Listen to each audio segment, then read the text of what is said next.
A lot has been said about how to live meaningful and happier lives. Some say we need to find our purpose or to pursue our passion. In this book, psychology professor Mihaly Csikszentmihalyi offers a different view of finding success and growth. He suggests that we need to achieve flow, a state wherein we get so involved in an activity and find ourselves in the zone. These are experiences wherein we enjoy whatever we're doing, no matter how challenging it may be, that we lose track of time. Through these flow experiences, we get to create a life of happiness. So, how do we achieve a flow state? Here are the top 7 lessons from the book Flow by Mihaly Csikszentmihalyi. Lesson 1. Pick an enjoyable activity. Have you ever found yourself so immersed in a task that you do not notice the hours passing by? You may have forgotten to eat a meal because you're so engaged with what you're doing. If you have, then you may have experienced a flow state. The first step to creating a flow experience is to find an activity we find enjoyable. Enjoyment is different from pleasure. A pleasurable activity comes from a sensory experience that takes away our attention. An enjoyable activity, on the other hand, comes from activities that capture our focus and concentration.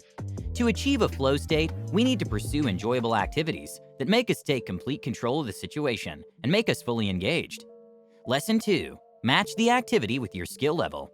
A flow experience consists of 2 dimensions, challenge and skill. So once we've identified the activities we find enjoyable and rewarding, we need to make sure that the activity matches our skill level. The activity needs to be challenging enough so that we will not get bored with it, and at the same time it should match our skill level so that we will not get frustrated in engaging in an activity that's beyond our capacity. The more challenging that task becomes, we become more driven to enhance our skills, leading to a flow experience. Lesson 3. Set clear goals and listen to feedback.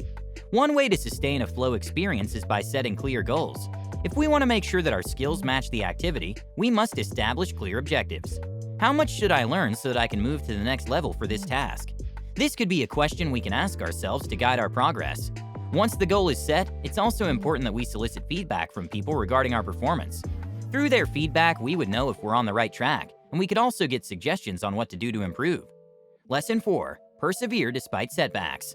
Flow experiences are dynamic. It evolves as we also enhance our skills.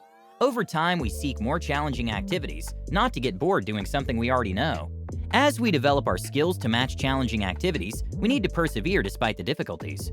If we're forced to do something, it would be difficult for us to achieve a state of flow because we do not find the task enjoyable in the first place.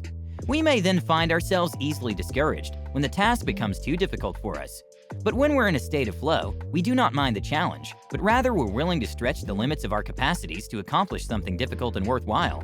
Take, for example, the surfers. Instead of avoiding the big waves, they seek for them and persist in riding the waves no matter how many times they fall. Lesson 5. Secure your motivation. One thing that could help us persist despite difficulties is by having strong motivation. Motivations can be intrinsic or extrinsic. Intrinsic motivations push us to do something because we want to, while extrinsic motivations push us to do something to get a positive outcome or avoid a negative consequence. Extrinsic motivations are usually short-lived. When we get what we want, we'll no longer be motivated to continue the task or activity. Thus, intrinsic motivations fuel flow experiences. We're more likely to be engaged and invested in the activity when we desire to do something, not for any external reward, but simply out of enjoyment. Lesson 6.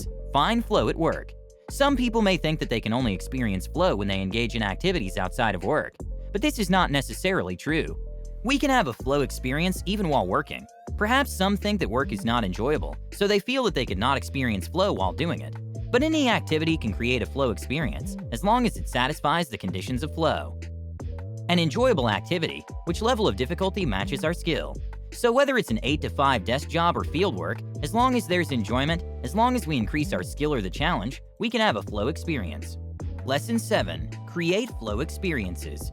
We do not just wait for flow to come knocking at our door. We need to create flow experiences. We could do this by maximizing our leisure time. Some of us may spend our free time doing things that give us pleasure but are not meaningful. We resort to social media, binge watching, or other activities that do not lead to growth. Thus, it would be better to maximize this free time by pursuing things that could lead to flow experiences instead. It's a much better use of our time if we set out challenging and enjoyable tasks, which allow us to develop ourselves. In conclusion, flow experiences allow us to live more meaningful and fulfilling lives. Studies suggest that people are most creative, productive, and happy when they have flow experiences. Enjoyment, challenge, and skill are the key words we need to remember that could guide us in seeking activities that would foster a flow experience. And once we're in a flow state, we can effortlessly showcase our best performance, feeling happy, inspired, and fulfilled. Thank you for listening. If you like the book summary and you want to see more in this category, please like and subscribe so I can create more. You can also get a free copy of the entire audiobook by clicking the link in the description. Until next time.